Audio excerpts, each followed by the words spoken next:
Բարի առավոտ, բարի լույս, բարի օր, բարի ժամանց, բարի առավոտ, սիրելի բարեկամներ եւ շնորհակալ ենք Տիրոջից այս հրաշալի օրվա համար։ Մենք շարունակում ենք մեր եթերը, մենք շատ ուրախ ենք, որովհետեւ Տերը մեզ գտավ, ընտրեց, որոշեց եւ մենք այսօր կանք եւ մենք այսօր սկսում ենք մեր օրը Աստծո խոսքով, իսկ դա արդեն իսկ հաջողության գրավականն է մեր օրվա շաբաթվա, ամսվա եւ տարվա։ Մեզ միացել է այսօր մեր սիրելի Հովհաննես եղբայրը Մարսելից, Հովհաննես եղբայր, բարի լույս, շնորհակալ ենք, որ միացաք մեզ։ Բարև Աբրահամ եղբայր, բարև,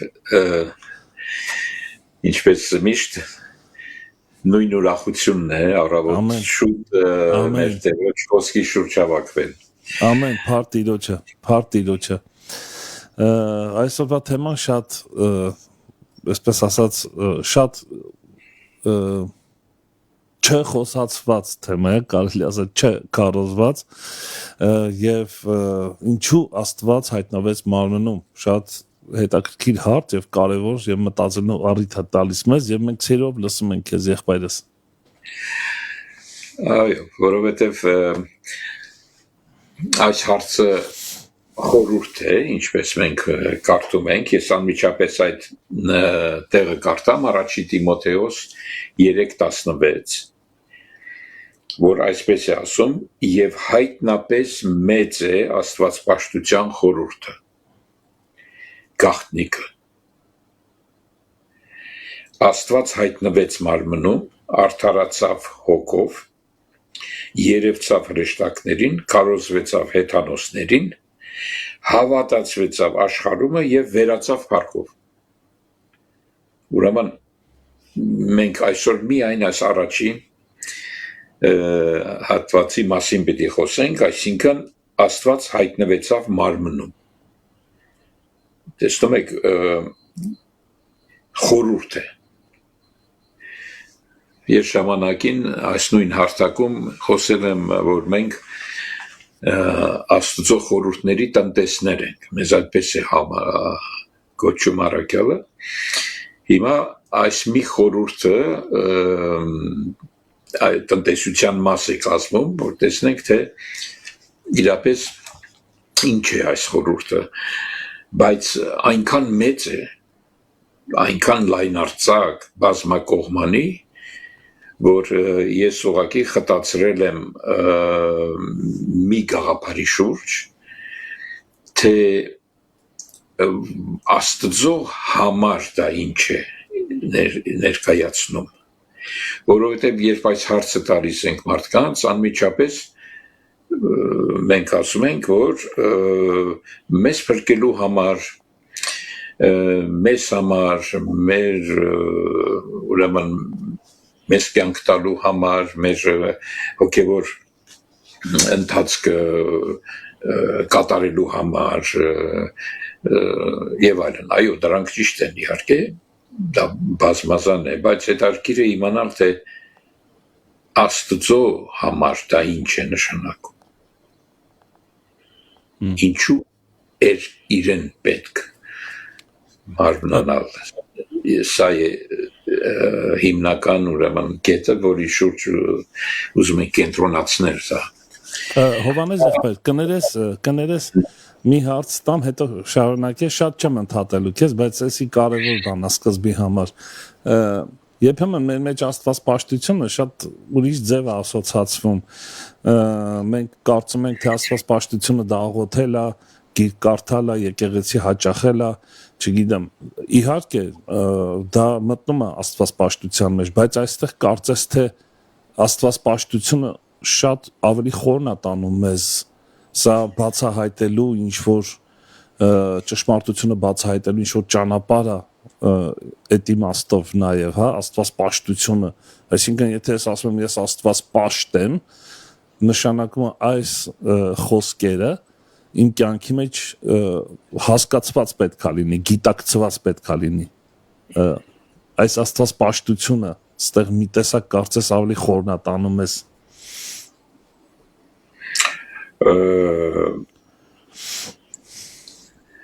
ըստ Պետրոս առաքյալի երկրորդ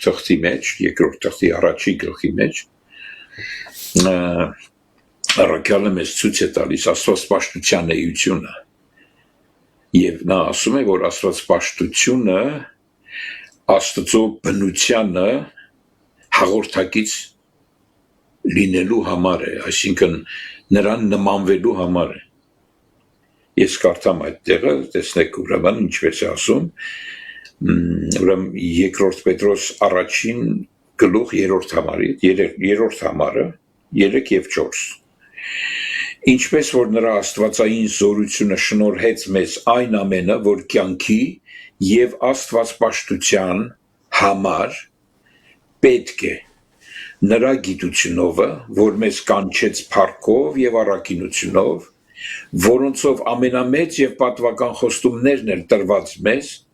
որ նրանցով հաղորդակից լինենք աստվածային բնությանը։ Շատ սիրուն է։ Աստվածային բնությանը աշխարհի մեջ ցանկությունից եղած ապականությունից հեռու փախչելով աստվածպաշտությունը այսպիսի նպատակ ունի եւ ընդհանրապես մենք էլ գիտեք մեր մարդկային կյանքում նրան ում որ պաշտում են սկսում են նմանվել պատանիները երիտասարդները միշտ մի հատ երկրպագուներ, չէ՞։ բան են ուզում միշտ մի հատ sense իդեալ են կամ մի հատ դերասան կամ մի հատ երգիչ կամ մի հատ չգիտեմ կերպար որ սկսում են նրան պաշտել դառնում են նրա հայերեն ինչ են ասում երկրպագուն հա եւ սկսում են նրան նմանվել որ կարծում են թե նա է իրենց կյանքի օրինակը եւ այլն հիմա աստվածպաշտությունն էլ նույնն է նրան նմանվել է նրա բնության հաղորդակից լինել է նրա բնությունը ստանալն է ուրեմն ես շատ կարճ սեղմված ձևով եզրակացրեցի այս հարցը սեփական ուսումնասիրություններից բխելով եւ ասում եմ որ Աստված մարմնացավ կամ հայտնվեց մարմնում որպեսզի կարողանա մեռնել եւ մեռցնել Նա պետք է տեսնենք ես իմ ասացի ճշմարիտ լինելը Սուրբ գրքի ամբողջականության մեջ որը ցույց կտա որ իրոք այսպես է զարմանալի է ինչպես Աստված կարող է մեռնել այսինքն նա հավիտենական սուտ հոգի է բնական է որ անգամ երևակայել կարելի չի որ Աստված մեռնի բայց մարմնացավ իր համար մարմին ունեցավ հայտնվեց այդ մարմնի մեջ կատարեց մի գործ որից հետո այդ մարմինը թողեց մենակ խաչի վրա որ մեռնի իհարկե հետո հարություն առավ որովհետև հնարավոր չի որ նա այդպես մեռածել մնա բայց այդ անելով հենց սա է գաղտնիքը թե ինչու էր պետք այդ ամեն ինչը ինչու էր պետք որ նա հայտնվեր մարմնում իր խոսքը խոսեր ապրեր մեզ հետ եւ վերջում էլ իր կյանքը տար մեռներ թաղվեր եւ հարություն առներ որպեսզի հետո էլ վերադառնար մեր մեջ բնակվելու եւ սկսելու մի գործընթաց որին մենք ասում ենք նրա մահվանը կերպարանակից լինել ուրեմն սկսվում է նրա մահվանը կերպարանակից լինելու գործընթաց հիշում եք ես այդ մասին հաճախ ասել եմ, որ ֆիլիպինցիներին առաքյալ ասում է, որ ես այո այս գործընթացի մեջ եմ մտնում եւ նրա մահվան կերպարանքից լինելով ամեն ինչը չեմ ասում, որ հասել եմ կատարյալ լինեմ եւ այլն, բայց ովքեր որ այս գործընթացի մեջ են, այսինքն Աստծո մարմնացման ուրեմն մեկնարկի նրա մահվան մեկնարկի գործընթացի մեջ են, նրանք կատարյալ են։ Կատարյալ են ոչ թե որ արդեն հասել են կատարելության, այլ կատարյալ են, որովհետև այս գործընթացը անողը, սկսողը, հսկողը եւ ի կատար հասցնողը ինքը կատարյալ է։ Նա չի կարող իր սկսած գործը չավարտել կատարելապես։ Դրա համար կատարյալ է։ Մենք կատարյալ ենք, որովհետև այս գործընթացի մեջ ենք, որը ինքն է անում։ Այո, շատ կարևոր է, շատ կարևոր է։ Հիմա օրինակի համար մենք հաճախ կարդում ենք, որ Աստված մարմնացավ եւ դա բնութագրվում է իր խոսքի մարմնացման հետ, այսինքն բանը մարմին եղավ, որովհետև բանը իր էության, իր մտքի, իր հոգու ծնունդն է, խոսքն է, որ երբ որ արտահայտեց, արարեց այս ամեն ինչը։ Ես Հովանու առաջի գլխի առաջի համարը ավելի խորը իմաստով ներկայացնեմ ձեզ, որովհետև տեսեք նա չի ասում սկզբում Աստված էր, նա ասում է սկզբում էր բանը։ Հավիտենական Աստծո համար սկիզբ վերջ գոյություն չունի։ Նրան չենք կարող սկզբնավորել, հետո էլ վերջավորել։ Բայց ինքը իր արտահայտությունը, իր մեջից խոսքը ուղարկելը, ասենց ասեմ, համարում է սկիզբը։ Ինչի համար, հետո տեսնում ենք, այդ բանը Աստծո մոտ էր, մեր գրապար թարգմանությունը ասում է առ Աստված էր, այսինքն ուղղված էր դեպի Աստված։ Այդ բանը հավիտենական էությունից բխեց, որպեսզի դառնա Աստված, այսինքն արարիչ։ Աստված արարած, եւ հետո ասում է այո, եւ Աստված էր։ Եվ Աստված էր։ Ու ինչ եղավ, որ Աստված էր, ամեն բան նրանով եղավ։ Եվ ոչինչ չեղավ, ինչ որ եղավ, այսինքն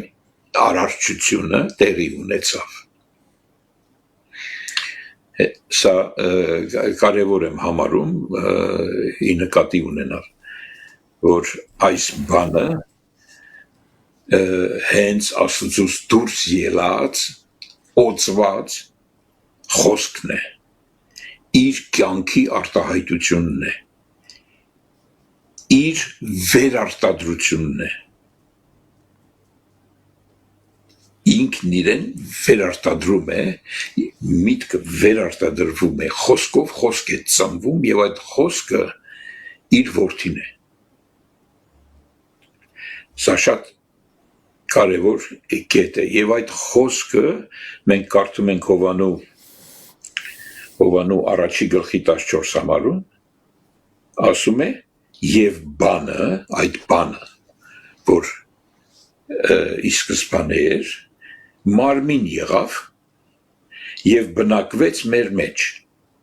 մեջ ոչ թե բուն մեր մեջ թեև դա էլ է հետագայում ճշմարիտ, մենք իր մեջ, նա էլ մեր մեջ, բայց այստեղ ի նկատի ունի մեր հետ, մեր միջև, որ դարձավ մեր նման, այդ բանը դարձավ մեր նման, մեր հետ ապրելու, մեր նման լինելու համար։ Եվ նաև մի ուրիշ տեղ էլ կարդանք առաջի Հովանու, ուրեմն ես գրել եմ առաջի Հովանու 3-րդ գլխից, ուրեմն մի քիչ մինչև 10-րդ համարը պիտի կարդանք, որ ավելի հասկանալի լինի։ Ասում է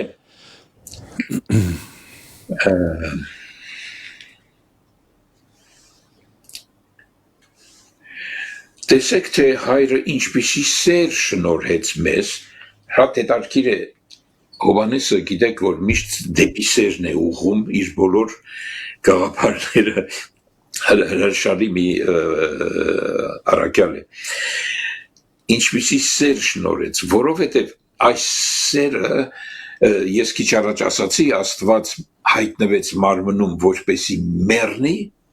եւ ինչ որ բան մերցնի, որտեղ դա մենակ իր մահը չի, ապա իր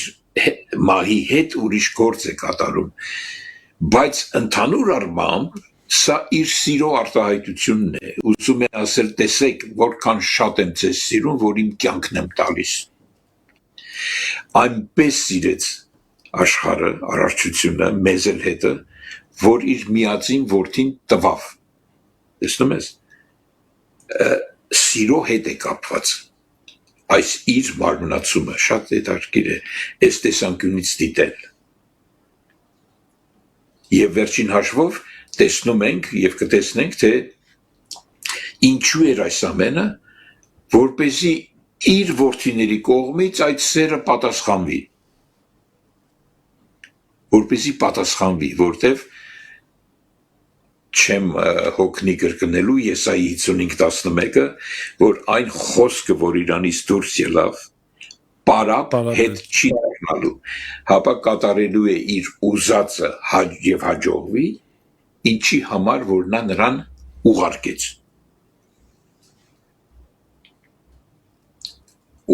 այսինքն հայտնվեց մարմնում։ Ուրեմն տեսեք, եկեք կարդանք, տեսեք, թե հայրը ինչպիսի սեր շնորհեց մեզ, որ Աստծո որդիք կոչվինք, սրա համար աշխարհը չի ճանաչում մեզ, որ նրան չճանաչեց։ Այս է շատ հետաքրքիր, աշխարհը չի ճանաչում մեզ։ Ինչպես չի ճանաչում, դա ինչ է նշանակում։ Օրինակ, մեզ կամ ասենք այսինչ եկեղեցի, այնինչ եկեղեցի աշխարհը չի ճանաչում։ Թակարակ, մենք ամեն ինչ անում ենք, որ աշխարհը ճանաչի։ Գաղտնիքներ են, չի ճանաչում, ինչպես նրան չճանաչեց։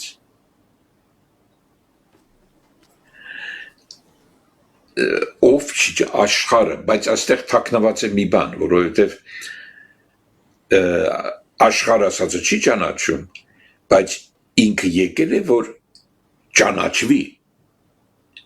Հետևաբար կան նրանք, ովքեր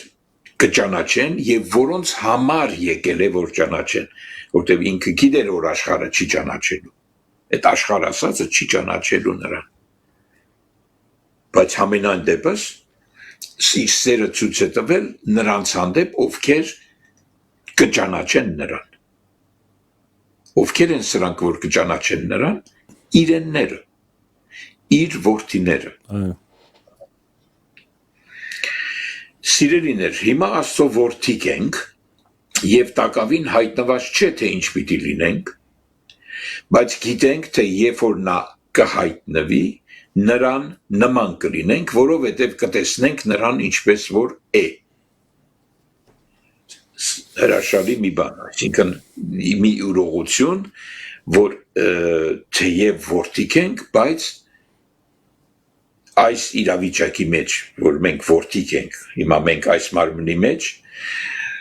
Աստծո որդիկ ենք, բայց ինչ պիտի լինի, դեռ չգիտենք ինչ պիտի լինի, բայց նրա պես պիտի լինենք, որտեղ նրան պիտի տեսնենք ինչպես որ է, նշանակում է մենք դեռ չենք տեսնում ինչպես որ է։ Ես չեմ ուզում ես ամեն ինչ մանրամասն բացատրել, բայց հարցը որ տալիս եմ, մեր գնդիրները կփորձեն ուրեմն շարունակել այս մտքերը։ Ամեն դեպքում հատվածը շարունակվում է ասելով, եւ ամեն ով որ այս հույսը ունի իրանում, այսինքն որ չգիտենք թե ինչ դինենք, բայց մի բան կա, որ նրան պիտի տեսնենք, ինչպես որ է։ Այդ հույսը, որ պիտի տեսնենք ինչպես որ է։ Այդ հույսը որ ունի, սրբում է իր անձը ինչպես որ նա սուրբ է։ Ամեն ով որ մեղք է գործում, նա անօրենությունել է անում, եւ մեղքն է անօրենությունը։ Եթե հիշում եք, երբ որ այդ ծածկող քերովբեի մասին խոսք էր գնում, Եզեկիել 28 գլխի մեջ, նա այնտեղ ասվում է, որ նրա մեջ անօրենություն գտնվեցավ անօրենություն, ահա թե ինչ է այդ մեղքը, եւ մենք գիտենք, որ դա կապված է հպարտության, այսինքն սեփական եսի աստվածացնելու, նրան հավասար սեպելու Աստծո հետ, շատ-շատերը այդպես էլ ասում են, ես եմ իմ Աստվածը, անհավատների խոսքերից մեկն է։ Ուրեմն, եւ մեղքն է անօրենությունը, եւ գիտենք, որ նա հայտնվեցավ մարմնում, որ մեր մեղքերը վեր առնե եւ նրանում մեղք չկա։ Եթե նրանում էլ մեղք լիներ, չէր կարող մեր մեղքերը վեր առնել։ Մի ուրիշն էր պետք, որ նրա մեղքերը վեր առնի։ Այնպես չէ։ Ուրեմն նրա մեջ մեղք չկա։ Սա էլ է խորհուրդ, որ իմանանք, որ Աստված մարմնացավ, հայտնվեց մի մարմնում, որի մեջ մեղք չկա։ Դա բացառիկ ծնունդ էր, գերբնական ծնունդ։ Եվ ասում է, ամեն ով որ մնում է նրանում, չի մեղանչում, եւ ամեն ով որ մեղանչում է, չի տեսել նրան, եւ ոչ էլ ճանաչել նրան։ Մանկունք կամ որդյակներ, ոչ ոք ձեզ չխաբե, նա որ արդարություն է անում, արդար է, ինչպես նա էլ արդար է, եւ նա որ մեղք է անում, սատանայիցն է, որովհետև սատանան հենց սկզբիցը մեղանչում է։ Նրա համար հայտնվեցավ Աստծո որդին, որ սատանայի գործերը քանդե։ Ամեն ով որ Աստվածանից է ծնված, մեղք չի անում, կամ մեղք չի գործում։ Ինչու՞, որովհետև նրա սերմը նրանում մնում է եւ չի կարող մեղանչել, որովհետև Աստվածանից է ծնված։ Սրանով են հայտնի Աստծո որդիները եւ սատանայի որդիները։ Հավասիկ մի ինչ ասեմ, հորիզոն ուսումնասիրության եւ գանձեր հանելու մի հորիզոն, բայց մեր շեշտը դրվում է, թե ինչու Աստված հայտնվեց մարմնում։ Այստեղ մենք տեսնում ենք որոշ կոնկրետ ուրեմն բաներ, թե ինչու։ Փորձենք նաև կարդալ մի ուրիշ տեղ Հռոմեացիս 8-րդ գլխի մեջ, 8-րդ գլուխ եւ 3-րդ համար։ Ուրեմն ասում է, որովհետև այն, որ անկարելի էր օրենքին, որ տկար էր մարմնի պատճառովը, Աստված իր որդին ուղարկելով մեղքի մարմնի նմանությունովը եւ մեղքի համար մեղքին դատապարտեց այն մարմնումը։ Ուրեմն Աստված որ հոգի է, նույնանում է մեղավոր մարմնի հետ, չունենալով բայց այդ մարմնի մեջ մեղք, որպեսզի այս մարմնի մեղքը իր մեջ փոխանցվի եւ կարողանա մեռնել իր հետ մերցնելով այդ մեղքի բնույթը, որովհետեւ անօրենությունը կամ մեղքը մարմնական բնույթ ունի, կներես մարմնի հետ է կապված, այսինքն մենք շատ անգամ Քրիստոսի այս մահվան process-ը, հարության process-ը կապում ենք մեր մեղքերը ներվելու հետ, բայց երբեմն ոչ թե մեղքերը ոչնչացնելու, այսինքն դու այստեղ շատ կարևոր բան ասացիր եւ սա շատ պետք է մեր գիտակցության մեջ դաջվի, որ ոչ թե Հիսուս միայն ներեց, այլ նաեւ այդ մեղքը իր վրա վերցնելով թաղեց, այսինքն կործանեց, այսա շատ կարևոր է, դատապարտեց իր մարմնի մեջ, սա շատ կարևոր է, իհարկե կարևոր է, նա իզուր տեղը չասեց Նիկոդեմոսին, որ մարդով որդին, իմիջիալոց մարդով որդին ասածը, ոչ թե ինչ որ մի մարդու որդի էր, իր մասին այլ Աստված էր, որ մարմնի մեջ հայտնացավ, Աստված մարմնացած վիճակում Հիսուսը ինք իրեն մարդով որդի է անվանում, Եզակի մարդով որդի, այսինքն Աստված մարմնացած, սա է ոչ թե ինչ որ մեկից ծնված, այդպես չէր, ինքը մարդով որդի չի իրականում, մարդումը որդի, արևմտահայերը կասեին մարդումը որդի, կամ ինչ որ մի մարդու որդի, այդպես չի, մարդու որդին էր, մարդացած Աստվածն էր, որը միևնույն ժամանակ Քրիստոսն էր, այդ մարդով որդին Հիսուս անունն էր գրում, որը Քրիստոսն է, այսինքն այդ բանն է մարմնացած, Աստծո օծյալ արտահայտությունը, խոսքը, որ այս է որ Քրիստոսի վարդապետություն է, հենց ինքն է մարմնացած, դու ես Քրիստոս, կենթանի Աստծո որդին, ուրեմն դատապարտեց եւ Նիկոդեմոսին ասեց, որ մարդով որդին, ինչպես Մովսեսը օծը անապատում բարձրացրեց, այնպես էլ մարդու որդին պիտի բարձրանա, նա իրեն համեմատում է այդ օծին, օծը մեղքի խորհրդանիշն է, անօրենության սատանայի խորհրդանիշն է, բայց ինչն է հետաքրիր այստեղ, որ այդ օծը պղինձ է, պղինձը դատապարտության խորհրդանիշն է Սուրբ գրքի մեջ, նա պղնձացած էր, նա բյուրե, նրա մեջ կյանք չկար, նա դատապարտված էր այդ օծը, պղնձից էր, տեսնում ես, չուներ այդ կյանքը իր մեջ, Հիսուսը համեմատում է իրեն այդ դատապարտված, բյուրեղացած, այսինքն անկենթան օծի հետ, որտեղ նա նրա հարցերը լուծում է, Աստված մարմնանալով այդ հարցը լուծում է, բայց այդ հարցը լուծում է, մենք միշտ տեսնում ենք մեր կողմից, այսինքն մեր համար, բայց իրականում Աստված իր համար է արել դա, որովհետև իր ուզածը պետք է լինի, դրա համար է բանը ուղարկել, որ մարմնանա, որպեսզի իր ուզածը լինի եւ հաջողի, ինչի համար որ ղրկեց,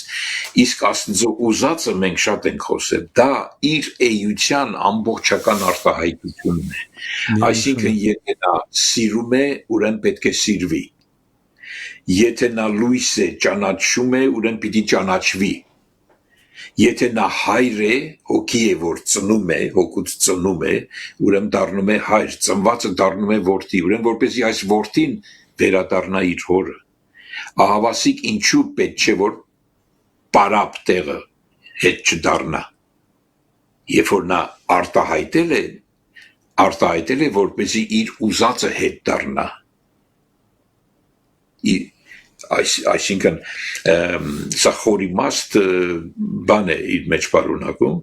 որ տեսնենք, թե Աստված իրոք ինչ է արել եւ ինչու է հայտնվել մարմնում։ Հայտնվում է մարմնում, որ իր սիրո պատասխանը ունենա։ Ավելի, այսպես ասած, ավելի խորուրդ պարունակող բան ասեմ։ Աստված իրեններին, իր որդիներին դնում է չար միջավայրի մեջ, աշխարհի մեջ։ Դա էլ ենք խոսել, աշխարհից չեն, բայց դրված են աշխարհի մեջ, ինչպես ես ասում եմ, ինչպես ես աշխարհից չեմ, բայց աշխարհ է կա, այսինքն մարմնացա այս աշխարհ, ինչի համար, հետաքրքիր է, այդ խավարի կամ աշխարհի մեջ, ըստ որում աշխարհը գիտեք, որ եւ ներքին է եւ արտաքին, մեր մեղավոր բնույթը դա աշխարհ է մեր մեջ, եւ Աստծո որդին գերի է այդ աշխարհի մեջ, նրան ազատել է պետք, ուրեմն աշխարհի մեջ է դրել, որպեսզի երբ որ ինքը հայտնվի, այսինքն ինքը ով է, ինքը սերն է, ինքը լույսն է, ինքը հայրն է, որպեսզի հայտնվի, տեղի ունենա մի հատ զորավոր ձգողականություն, իրեններին դեպի իրեն քաշելու, նրանք կդառնան իր էության պատասխանը, ինչի համար, որ ինքը արտահայտել էր, ավասիկ, մի քիչ միգուցե խրթին ձևով եմ բացատրում, ուրիշ կերպ չեմ կարող, ուղղակի ամենապարզ ձևը սա է։ Կներես Հովհաննես եղբայր, կարող ենք նաև այսպես ասել, որ իր էության պատասխանը այս խավար աշխարհի մեջ լույս տալու համար, նաև այդ իմաստով, որովհետև Հիսուս ասում է դրա մասին։ Այսինքն մենք նմանվում ենք նրան, լուսավորվելով նրա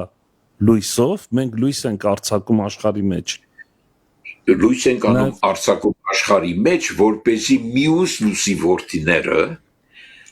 ազատագրվեն իրենց գերությունից։ Ստեղ նաև կարող ենք ասել, որ իր ստեղծագործությունը, որովհետև Հռոմեացիս 8-ի մեջ ասում է ամբողջ ստեղծագործությունը սպասում է Աստծո որդիների հայտնության, այսինքն ինչ-որ բժշկություն է տեղի ունենալու, նաև տիեզերքի մեջ, երկրի վրա եւ ամեն տեղ, ինչ որ Աստված ստեղծել է եւ ցավ է քաշում, սա շատ հզոր բան է։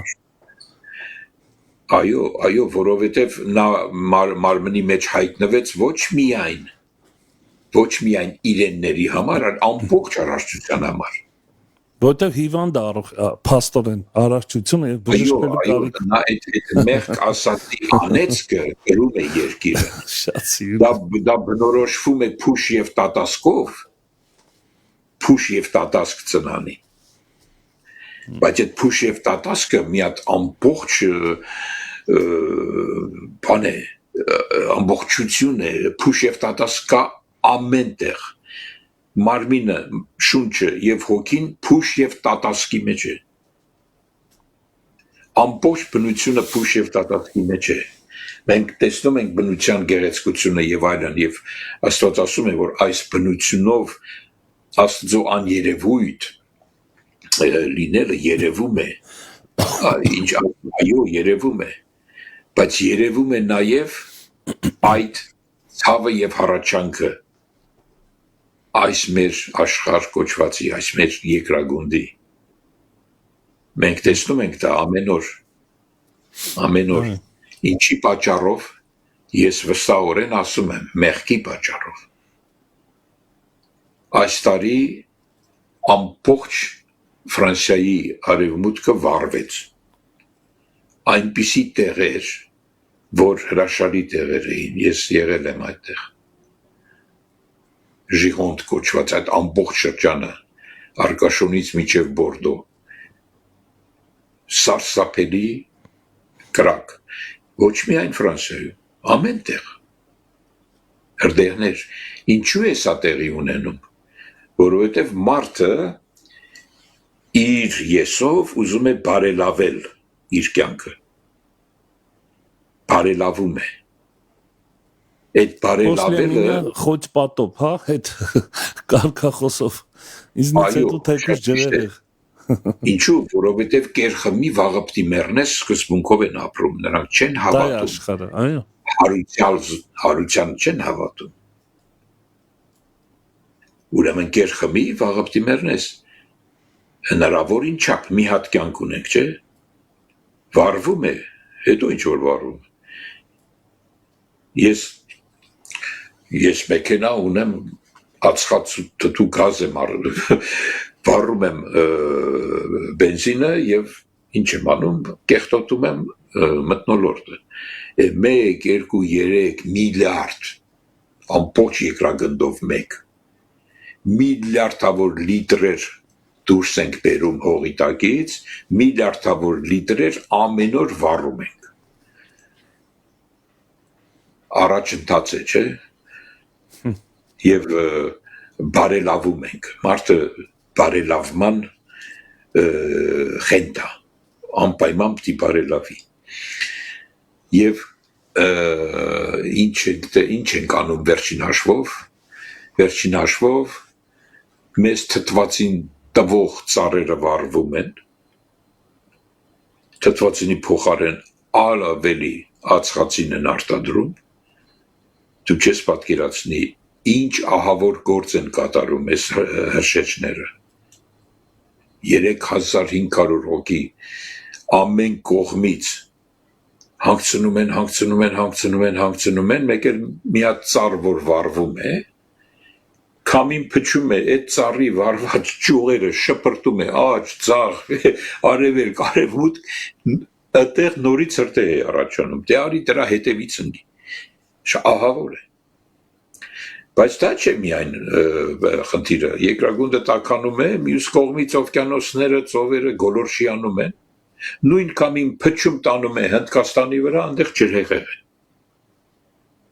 Հետո էլ կփչի ուրիշ տեղ, այնտեղ ջրհեղեղ է։ Ուրեմն սա մենք արդեն դարձել է սովորական, այդ խեղճ մարդիկ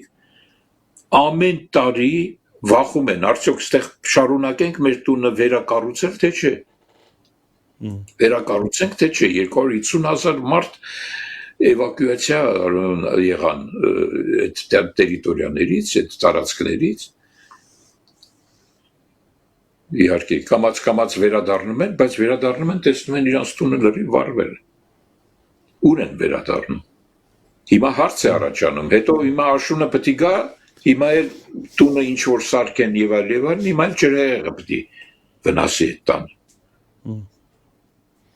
Հետո դա պիտի նորոգեն քիմիական գործարաններ։ Այո, դե ամեն ինչ։ Արդյոք մենք պետք է կույր ենք, այսինքն չենք տեսնում, սա ինչ է կատարում։ Տեսնում ենք։ Փուշ է։ Փուշ եւ տատասկ։ Հառաչում է ամբողջ երկիրը եւ ցավ է քաշում։ Եվ սպասում է, այո, Աստծո որդիների հայտնվելուն։ Դրա համար էլ մենք լույս ենք այս աշխարհում, որպեսզի Աստծո որդիները հայտնվեն։ Սա է Աստծո նպատակը, որպեսզի բժշկվի այս ամեն ինչը։ Շատ սիրում է, շատ գեղեցիկ է։ Հրաշալի։ Շարունակենք կարդալ Եբրայեցիս թղթի մեջ, ուրեմն Եբրայեցիս 2-րդ գլուխ 14-ը մեզ ասում է. Արդ, որովհետև մանկունք արյունի եւ մարմնի մասնակից եղան, ինքն էլ շատ նման կերպով մասնակից եղավ նրանց, որ իր մահովը խափանե մահի իշխանությունը ունեցողին, այսինքն սատանային։ Ուրեմն մի բնութագիր նույնպես թե ինչու Աստված հայտնվեց մարմնում։ Աստված հայտնվեց մարմնում, որ մեռնի եւ նաեւ մեռցնի։ Իր մահով մեռցնի սատանային մահի իշխանությունը ունեցողին։ Ինչ իշխանություն է սա մահի վրա։ Մենք գիտենք, որ Աստված է իշխան ամեն բանի վրա, եւ ճիշտ է։ Բայց այստեղ խոսքը գնում է այն իշխանության մասին, որ Աստծո որդիներին իր գերության մեջ է պահում անկենթան վիճակի մեջ։ Մեղքի բնույթը Աստծո որդին, Աստծո գենը գերության մեջ է եւ դա հոգի է, մարմին չի, այդ հոգին գերության մեջ է, անկենթան վիճակում, դրա համար է պետք վերածնունդ, նրան պետք է վերածնել, հենց որ վերածնվի, հարուցյալ զորություն ունի, այս իշխանին մերցնելու, մեղավոր բնույթը մերցնելու եւ նրան փոխարինելու։ Սա է Հիսուս Քրիստոսի արածը խաչի վրա եւ սա մեկնարկ է, որպեսզի հետագայում, երբ որ ինքը գա մեր մեջ որպես Սուրբ Հոգի, այդ գործը իրականացնի։ Այդ գործը իրականացնի։ Այո։ Եվ նաև 17 համարը մեզ ասում է. ուստի պետք էր նրան, որ բոլորովին եղբայրներին նմանվի, որ ողորմած լինի եւ հավատարիմ քահանայապետ Աստվածակույս նշանակում է Աստծո կողմից կատարված հայտնված Աստվածակույս կողման է, որ ժողովրդի մեղքերը քավե։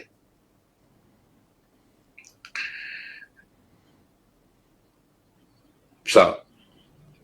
բնութագրում է նրա մարմնացման պատճառը։ Նաև Եբրայեցիս 4-րդ գլխի մեջ մի տեղ էլ կարդանք, ուրեմն 14 եւ 15 համարները, որ մեզ ասում է. արդ որովհետև մեծ քահանայապետ ունենք երկինքներովը անցած, Աստծո որդին Հիսուսին, պինդ բռնենք դավանությունը, որովհետև ոչ թե այնպիսի քահանայապետ ունենք, որ չկարողանա մեր տկարություններին հետ կարեկից լինել, այլ մի այնպիսին, որ ամեն բանով փորձված մեր նմանությամբ, բայց առանց մեղքի։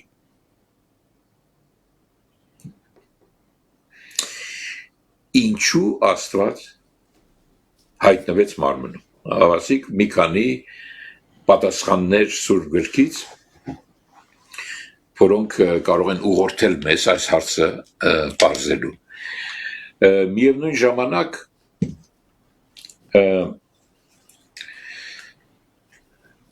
հարցը միշտ մնում է նույնը, թե ինչու է պետք այս ամեն ինչը, որ այսպես լիներ։ Սա միշտ հարց են տալիս, օրինակ ես որ ժամանակին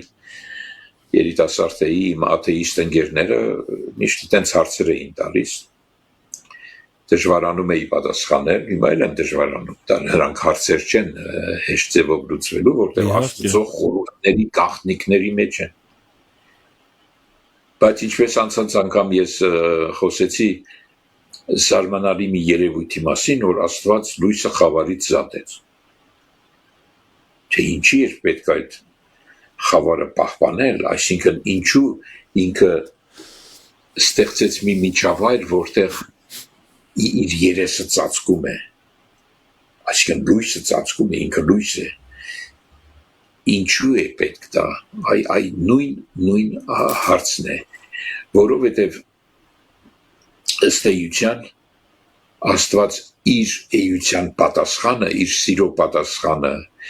իր լույսի պատասխանը, իր հայր լինելու բնույթի պատասխանը որդիներով կառուցում է չար միջավայրի մեջ։ Նա խավարի մեջից է կանչում իրեններին։ Շատ զարմանալի խորհուրդ է։ Եվ ինքն էլ եկավ, մարմնացավ այդ խավարի մեջ, այս աշխարհի մեջ, որ ցույց տա, թե Աստծո որդին այս տեսակ մարմնի մեջ ինչ տեսակ է լինում։ Այսինքն նրանք, որ վերստին ծնվում են եւ սկսում են աճել, թե ինչ տեսակ պետք է լինեն։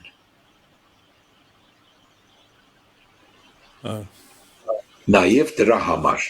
մարմնի մեջ հայտնվեց, որ իրենները տեսնեն, թե իրենք ով են։ Դրա ամենապարզ պատասխանը երբեմն այսպես է տրվում, որ սխալ չի, բայց շատ մակերեսային է, որ մեզ փրկի այդ իմաստով էնի, բայց արիլ տես որ ինքը ավելի շատ խորը իմաստ ունի փրկությունը դա ինչ որ ամենապարզագույն որովհետև փրկության մասին մենք ամբողջական ուսուցում չենք տալիս, որովհետև Աստծո խոսքը մեզ ցույց է տալիս, որ 3 տեսակ փրկություն կա։ Մենք փրկված ենք, մենք փրկվում ենք եւ պետք է փրկվենք։ Այս 3-ն էլ կա։ Երբ որ մենք փրկության մասին խոսում ենք, պետք է զգույշ լինենք, թե ինչ ի նկատի ունենք։ Ես միշտ ասում եմ, որ ամենահեշտ փրկությունը դա դժոխքից փրկվելն է, դա ամենահեշտն է, որովհետև դա ձրի արեց, բայց ամենադժվար փրկությունը այ դու սկզբից խոսացիր մարդու եսի էգոյի մասին, դա դրանից փրկվելը շատ ավելի դժվար է, քան դժոխքից փրկվելը, չգիտեմ, պայմանական եմ ասում սա, բայց իրոք շատ լուրջ եւ Եղբայրս, ես իմ համոզումը ասեմ այդ մասին, ոմանք կարող է համաձայն չլինել դրա հետ, դժոխքից փրկվել չկա, որովհետև Աստված, ես ասեմ, նրանք ովքեր գնում են դժոխք, նրանք ստեղծված են դրա համար, այնպես որ նրանից փրկվել չկա, նրանք կորուստի անոթներ են, նրանք պատրաստված են կորուստի համար, ինչպես նաև այդ հակառակորդ սատանան, նայել է կորուստի համար, այնպես որ նրանք, ովքեր կորուստի համար չեն, հապա հավիտենական են, Աստծո գենն են, նրանց վտանգ չի սպառնում կորուստի, ոչ էլ դժոխքի, այդպիսի բան չկա, Աստված իրեններին Ընդհանրապես վիճաբանությունը շատ են լինում։ Ես գիտեմ, բայց ես շատ համաձայն եմ այս դրան ես անվանում եմ եսակենտրոն ավետարան։ Եսակենտրոն ավետարանը հիմնվում է մեր եսի վրա եւ կախված է լինում մեր եսից։ Ինչպես մեր եսից կախված է մեր փրկությունը, այնպես էլ կախված է նրան կորցնել։ Նույն եսից է կախված։ Եսից է բայց եթե Աստծուց է կախված, այդպիսի բան չկա։ Փրկվել չփրկվելու վախեր չկա այդ տեսակի մեջ։ Այո։ Քրիստոսակենտրոն ավետարանի մեջ այդպես չէ։ Եսակենտրոն ավետարանի մեջ այդպես է։ Ինչը որ մեզնից է կախված, մեզնից էլ կախված է նրան նա կորցնել։ Այս տարբերությունը կա։ Այսինքն քանի դեռ դու վախենում ես փրկությունը կորցնելուց, ուրեմն քո եսից է կախված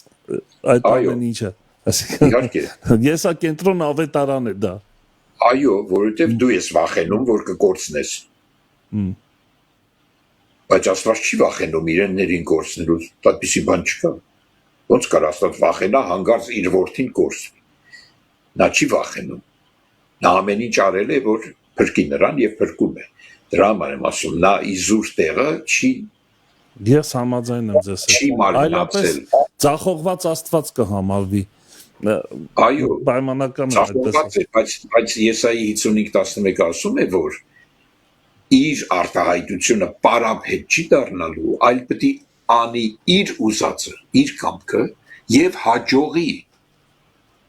Չի կարող չհաջողել։ Ինչի համար որ ինքը ըրգել է նրան, ինչի համար որ նա մարմնացել է, չի կարող չհաջողել։ Եկեք մենք Աստծո մեծությունը չփոքրացնենք։ Երբեմն սա կապում ենք ամենաթողության հետ, այսինքն ինչ էլ անես, միևնույնն է, դու սա էլ է եսակենտրոն ավետարան, իդեպ ասեմ, այն նրանք ովքեր այնց սրբության շատ նախանձավոր են, այս թեման օգտագործում են դրա մեջ, բայց դա էլ է եսակենտրոն ավետարան, ամենաթողության գաղափարը։ Եզրակացնելով ուրեմն գանքը կամաց ամփոփելու ես հետևյալն եմ ասում, որ Աստծո չափանիշը, որդու չափանիշը, որդու էտալոնը, մոդելը, որ ինքն էր հայտնված մարմնում, որը գրեց Հիսուս անունը, որը այդ բանն էր ամբողջացնում իր մեջ Քրիստոսը, ուրեմն նա դարձավ մեզ համար այն որդին, որը այս աշխարհում է, ինքը այս աշխարհից չէ, բայց ինքն էլ եկավ մարմնացավ այս աշխարհի մեջ։ Նորից հիշեցնեմ, որ այդ աշխարհ կոչվածը մեր մեղավոր բնույթն է, հետո նոր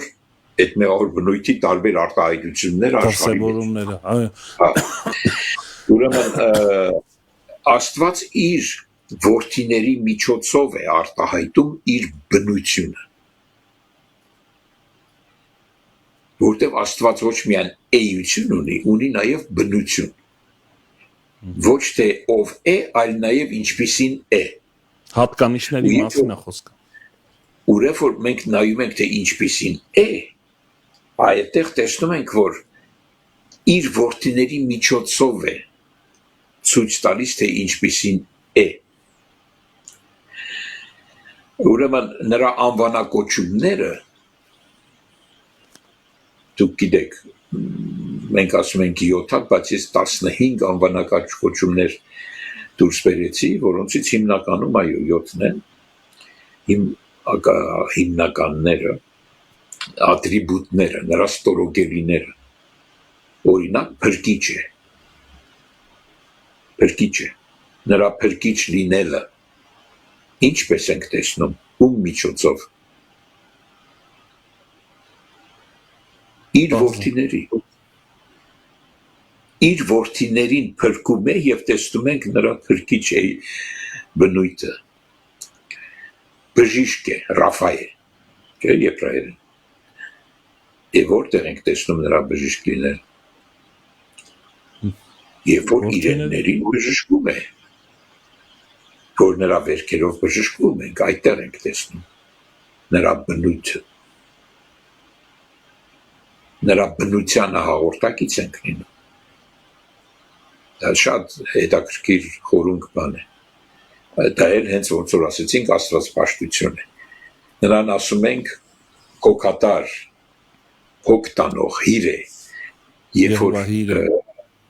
երբ որ կարեկցում է, քիչ առաջ կարդացինք և այլն։ Հովհաննես եղբայր, ոչ թե մենք կարեկցում է իր որդիներին, այլ որդիներն էլ կարեկցող են դառնում, ոչ թե ողորմում է, այլ որդիներն էլ ողորմած են դառնում, սա ինչ-որ շղթայական ռեակցիա է։ Իհարկե, այո, որովհետև նմանվում են նրան։ Շատ կարևոր է սա է գեղեցիկը, ամեն։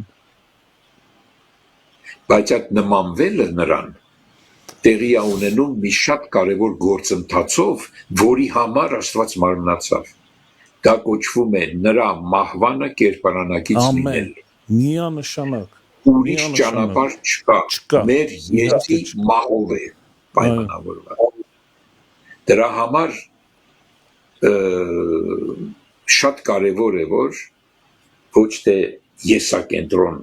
ավետարան կառուցվի, հապա Քրիստոսակենտրոն, որը իր ըստ էության մեր եսակենտրոնության մահն է։ Մահն է։ Ես երբեմն ասում եմ հավատացյալներին, դուք գիտեք, որ երբ որ ասում եք գնում ենք ժողովարան, եկեղեցի, գնում ենք մեռնելու համար։ Արդյոք տեսել եք սա, գիտակից եք, այս լույսը ունեք, որ երբ որ գնում ենք այնտեղ ոչ թե մեր եսերի անուններով, հապա իր անունով, որ ինքը ներկա է, դա ինչ է նշանակում, դա նշանակում է, որ ինքն է փոխարինելու մեզ, մենք նրա հետևում ենք, նրա առջևը չենք, և հետևելը նրան հենց դա է, անձի ուրացություն և խաչի վրա մնալ,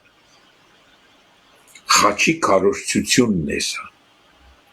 եսի մահը խաչի քարոզչություն է, որտեղ որ եսի մահ չի քարոզվում, խաչ չի քարոզվում, ոչ էլ խաչի Քրիստոս։ Միանշանակ։ Ուրեմն այսինքն խաչի քարոզչության արդյունքում, եթե եսը չի խաչվում, ուրեմն այդ քարոզչությունը եսակենտրոն ավետարան է, եսակենտրոն ավետարան։ Շատ լավ ասացիք, շատ լավ ասացիք, շատ ճիշտ է։ Վերջի մի բան էլ ասեմ, տեսեք որ թե առաքյալը որն է համարում ավետարան, բարի լուր, ինչու՞մ է կայանում այդ բարի լուրը, առաքյալի եւ մենք վստահ ենք, որ առաքյալը Քրիստոսի միտքը ունի, Կորինթացիս 15 գլխի առաջի համարից ասում է իմացնում եմ ձեզ եղբայրներ այն ավետարանը որ ավետարանեցի ձեզ որն էլ ընդունեցիք որի մեջ էլ կանգնած եք ուրեմն տեսեք ինչի մասին է խոսքը որով փրկվում եք այն բանով որ ձեզ ավետարանեցի եթե ամուր բռնեք նրան Այստեղ փրկվում ելքը բանը, չէ, տևական ժամանակի մասին է խոսում։ Տևական փրկության մասին, ինչպես ասեցիք։ Հիմա այդ մասին կարճ կասեմ, բայց այստեղ տեսեք ավետարանը հիմնականում ինչի վրա է կենտրոնացված, որովհետև ես առաջուց այն տվի ձեզ, որ ես էլ ընդունեցի, թե Քրիստոս մեր մեղքերի համար մեռավ, գրքերի համեմատ, եւ թե թաղվեցավ, եւ թե երրորդ օրը հարություն առավ գրքերի համեմատ, որն է ավետարանը։ Ավետարանը ուրիշ բան չի պարունակում իր մեջ, սա է, որի հետևանքը հարությունն է, եւ հետո ինքը ցույց է տալիս փաստեր նրա հարություն առած լինելու, որ հայտնվել է սրան եւ 500-ին մի անգամ եւ այլն, եւ շարունակում է 15 գլուխը հարության մասին եւ գալիս է այն եսակացության, որ եթե սա չի կենտրոնացումը, ուրեմն մեր հավատքը ունայն է, մենք էլ խղճալի մարդիկ ենք։ Միանշանակ։ Հետո իհարկե ուրիշ կարևոր բանի մասին էլ է խոսում, այս դա առաջի Ադամի եւ վերջի Ադամի, որը մի ուրիշ թեմա է, եթե դերը կամենա մենք մի ուրիշ անգամ խոսենք թե դրանց տարբերությունը որտեղ այդ վերջի Ադամն է, որ Աստված մարմնացած է, սա կապ ունի սրա հետ։ Գալով այդ գործընթացին փրկության, վերստին ծնունդով մենք փրկված ենք այդ մեղավոր բնույթի գերությունից։ Փրկությունը սա է։ Առաջի հետ։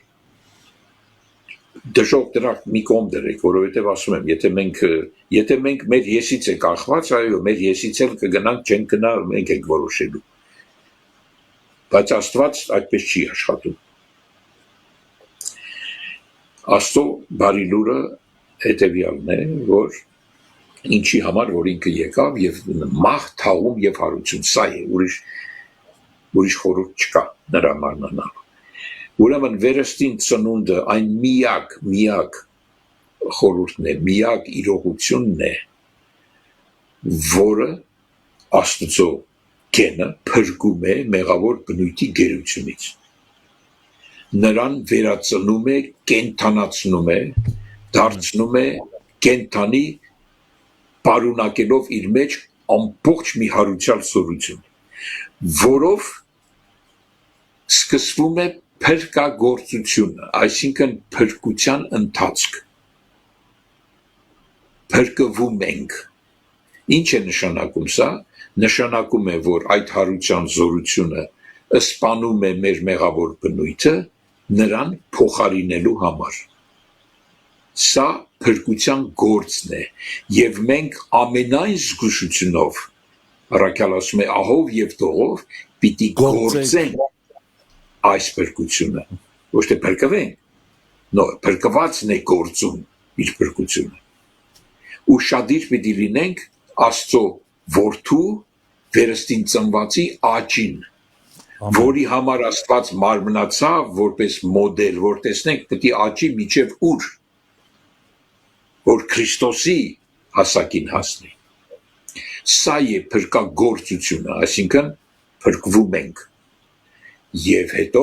երբ որ Աստծո որդիները կհայտնվեն, մենք կփրկվենք։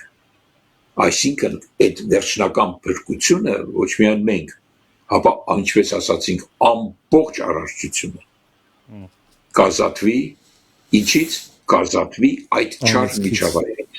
Չար միջավայրը կրակի լճի մեջ այրվում, ոչնչանում, մոխրանում է։ Դա կոչվում է երկրորդ մահ։ Մահը կյանք չի։ Դա որոշակի ժամանակ է, ժամանակի միավոր է, դար է, օր ու գիշեր է, բայց նա հավիտենական չի։ Նրան հավիտենական չպիտի դարձնենք, որովհետև եթե նրան էլ կոչենք հավիտենական, կդառնա Աստված։ Հավիտենական միայն Աստված է։ Նա, այո, նա կոչվում է դարեդար, եթե մենք հավիտենական բառն ենք գործածել, այդքան էլ ճիշտ չի։ Ժամանակի տարածության մեջ է լինելու այդ ամեն ինչ։ Տարեդար, օր ու գիշեր եւ այլն։ Ուրեմն, երբ որ ժամանակ չլինի, ժամանակի միավորի մեջ եղող բոլոր բաները չեն լինի։ Ինչպես Մաղաքյան է ասում իր 4-րդ գլխի սկզբում, եթե չեմ սխալվում, ոչ ոստ, ոչ արմատ, ոչ մի բան չի մնա, հնոցում պիտի վառվի։ Պիտի մոխրանա, մոխիր։ Հետո էլ ասում է, որ որոնք որ Աստծունն են,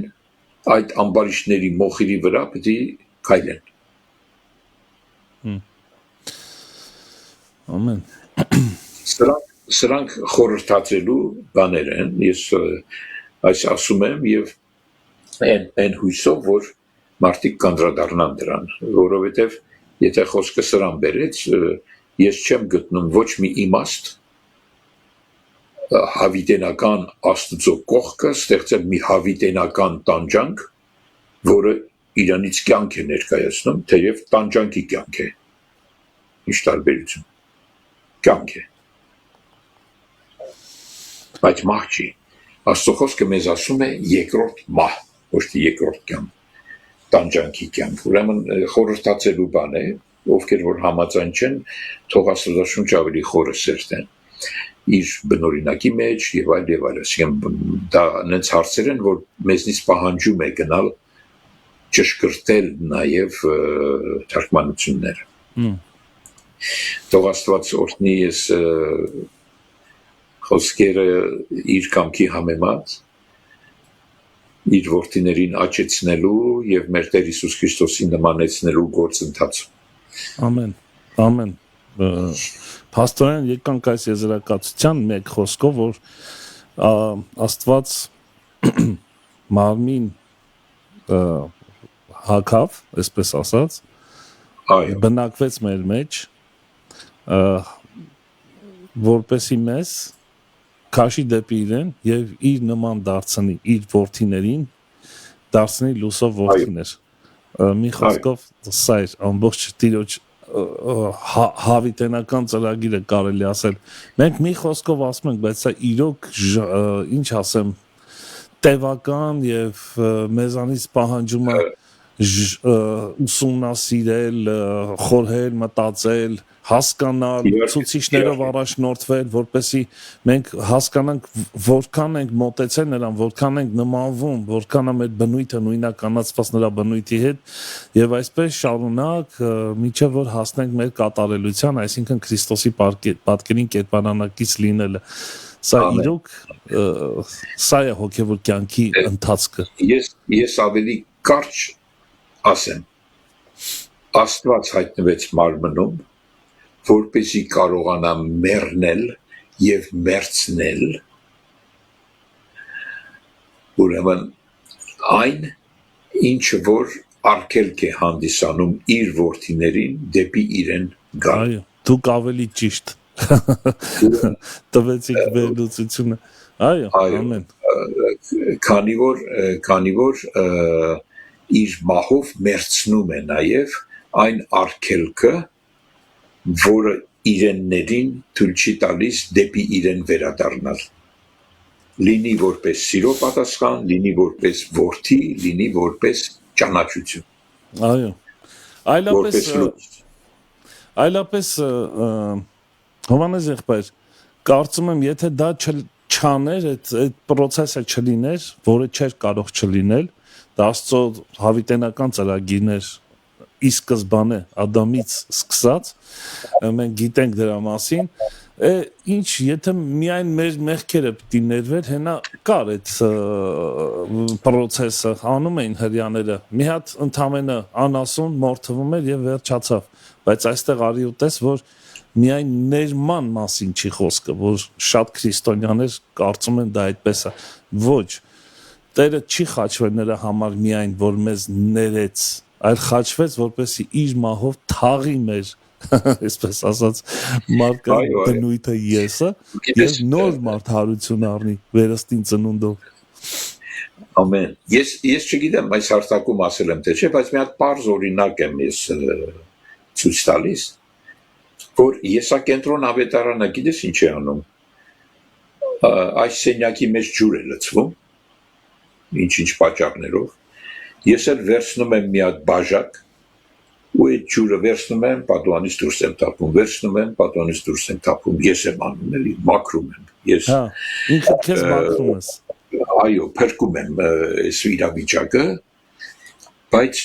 հետո էլ տեսնում եմ, չէ, մի քիչ ավելի ջանք պիտի թափեմ, վերցնում եմ մի ուրիշ ավելի մեծ դույլ։ Հիմա սկսում եմ սրանով, հետո տեսնում եմ, վայ, աշխատում է, իհարկե ես ինչքան արագ անեմ, ինչքան քրտինք թափեմ եւ այլն, այնքան կազատեմ ես կսրբեմ, կմաքրեմ եւ այլ կփրկեմ ես իրավիճակը։ Բայց դա չի Աստծո ուզածը։ Աստված որ մարմնացել է, դա անելու համար չի։ Աստված մարմնացել է, որ աղբյուրը կտրի։ Այդ ջրի աղբյուրը Այսինքն մենք մեր մեղավոր բնույթը զսպել կարող ենք եւ լավ էլ հաջողվում է, ես անցել եմ դրանով, բայց նույն հպարտ եսն է անում դա։ Չէ, հետո դույլ ունեցող են բաժակ ունեցողի վրա ծիծաղում է, չէ, ասում է, ինչ խեղճ ես դու, մեղք ես։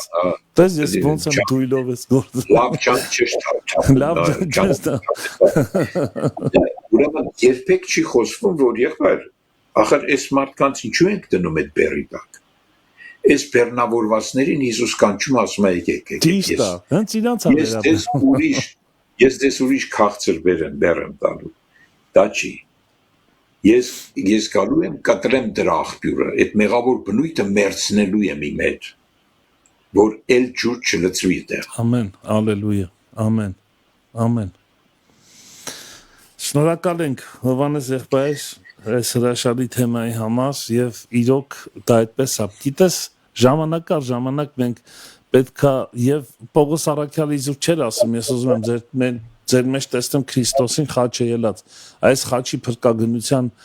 քարոզչությունը շատ կարևոր է, որ մեր մեջ ժամանակ առ ժամանակ թարմանա։ Ես հավատում եմ այն որակով աղոթքին, որը իրոք որակավորված է։ Ես միտեղ ասացի, գիտես Տեր ների ինձ աղոթքը մի տեսակ արհեստացին աղոթքը ների ինձ ամեն անգամ մեղք եմ գործում, հետո գալիս եմ ասում ների ինձ ու չի աշխատում կարծես թե սխալ չի ասելը ների ինձ, սխալ չի խոստովանելը, դա պետք է, բայց ների ինձից հետո ինչ ես ուզում որ լինի, այսինքն հենց այդ մեղքդ ներվեց ու վերջ դու հանգստացար, թե նկատում ես ինչ որ աղբյուր կա, ինչպես դուք եք ասում, որ միշտ լցնում է քո մեջ ու դու դրա մասին չես մտածում։ Այսինքն սա երբեմն տգիտությունից է գալիս ներողություն, խոսքը չուսումնասիրելու արդյունքում է սա տեղի ունենում մեր կյանքում, բայց երբ որ հասկանում ենք մեր գործընթացը, որ իրոք պետքա նրա խաչի մահով անցնելու եւ նրա զորության հարության զորությունը ճաշակելու արդյունքում հանկարծ տենում ես Տեր Աստված կտրվել է այդ աղբյուրը, ես ազատ եմ, հոգիս ուրախ է, երգում է քեզ եւ սա էլ կուզեմ ասեմ, պաշտամունք հենց սրա արդյունքում է ծնվում եւ դու հասկանում ես, որ այդ աղբյուրը նրա խաչի մահով կտրվեց, դու վերջապես մահացար ու հարություն ես արել Քրիստոսի հետ, վերստին ծնունդի բերկրանքն ես վայելում, Աստծո որդի լինելու բացահայտել ես դա, սա ուրիշ կյանք է, Շնորհակալ ենք Հովանես եղբայր։ Եթե կոչ ունես արա եւ քո աղոթքով ավարտենք։ Աղոթենք եղբայրս։ Սիրելի եկնավոր հայր, խոնարհաբար մոտենում ենք քո շնորհած գահին, որովհետև առանց այդ շնորհքի մենք չէինք կարող որևէ Աստծո որդու կյանք, որևէ Աստծո որդու նմանություն ունենալ։ Այս մեծ շնորհքը, որ դու արել ես, եւ դա այն է, ինչի մասին խոսեցինք, որ դու մարմնացար, հափշտակություն չշեպեցիր, ինչպես ասում է առաքյալը, Աստծո դիրքերում մնալու, հապա եկար, մահացար, այն էլ խայտառակ մահով, խաչի մահով, դրա համար էլ այնպիսի մեծ անուն ունեցար, որ վեր է ամեն բաներից Հիսուս անունը, եւ այս անունի պատճառով է, որ մենք այստեղ ենք, որ մենք այս հարթակը ունենք, որ մենք խոսում ենք, այսքան տարիներ հետո, այսքան դարեր հետո, քո առաքյալների դրած հիմքի վրա, որ դու ես, այսպիսով մենք հասել ենք այստեղ եւ այսպես է պիտի շարունակենք, մինչև քո պատշաճ ժամանակի հասնելը։ Շնորհակալ ենք այս ամեն ինչի համար, այս հարթակի համար, մեր ունկնդիրների համար, օրհնես եւ առաջնորդես քո կամքի համեմատ եւ քո փառքի համար։ Ամեն։ Շատ լավ առավոտ է, շատ զորավոր եւ շնորհակալ ենք Տիրոջից իր խոսքի համար, ինչ լավ է, որ դու մեզ խոսք ես տվել Տեր, ինչ լավ է, որ քո խոսքով մենք հասունանում ենք։ Հովանես եղբայր, շնորհակալ ենք շատ, Տեր օրհնի քեզ եւ հաջողված եւ պտղաբեր եղիր Տիրոջ անունով, մենք սիրում ենք միշտ քեզ ունենալ մեր մեջ, տեսնել, լսել այն խոսքը, որ Տիրոջից ունեք եւ օրհնվել։ Տերը թող էլ ավելի ձեզ օրհնի, շնորհակալ ենք եղբայրս, փառք Տիրոջը։ Սելի քուրեր եղբայրներ, այսպեսին էր մեր եթերը, հուսամ այս առավոտ այս խոսքը քեզ տեսիլք տվեց, գիտես ես իմ ասել, խոսքը պիտի տեսիլք տա քեզ եւ քեզ մղեց մի նոր աղոթքի, աղոթքը պետքա թարմանա մեր մեջ, օրինակ ինչ վատ կնի այս աղոթքը անենք, Տեր, օգնիր ինձ, որ կարողանամ այդ խաչի ճանապարհով գնամ, զորացրու ինձ, ես համաձայն եմ, թող ինձնից ոչինչ չմնա, հիմ մարդուց, ես ուզում եմ, որ խաչի ճանապարհով անցնեմ, թաղվեմ եւ հարություն առնեմ, որովհետեւ այն խոսքը, որ բնակվում է քո մեջ, որը սիրում ես, այդ խոսքը թաղել հնարավոր չի։ Եթե թաղվել, նա դուրս է գալու, եւ եթե դուրս գա, առանց քեզ դուրս չի գալու, նա քեզ պիտի դուրս անի այնտեղից, եւ դա է հիմքը մեր քրիստոնեության, որը մեզ փոխում է։ Ես չեմ հավատում այն խոսքին, որ մարդիկ ասում են, հնարավոր չի այս մարդու բնավորությունը փոխվի։ Այո, եթե մարդ կորեն է, հնարավոր չի դա, բայց եթե Տերն անում, Սուրբ Հոգին անում, Աստծո խոսքն անում իր զավակների կյանքում, շատ ավելի հնարավոր է, քան դու կարծում ես։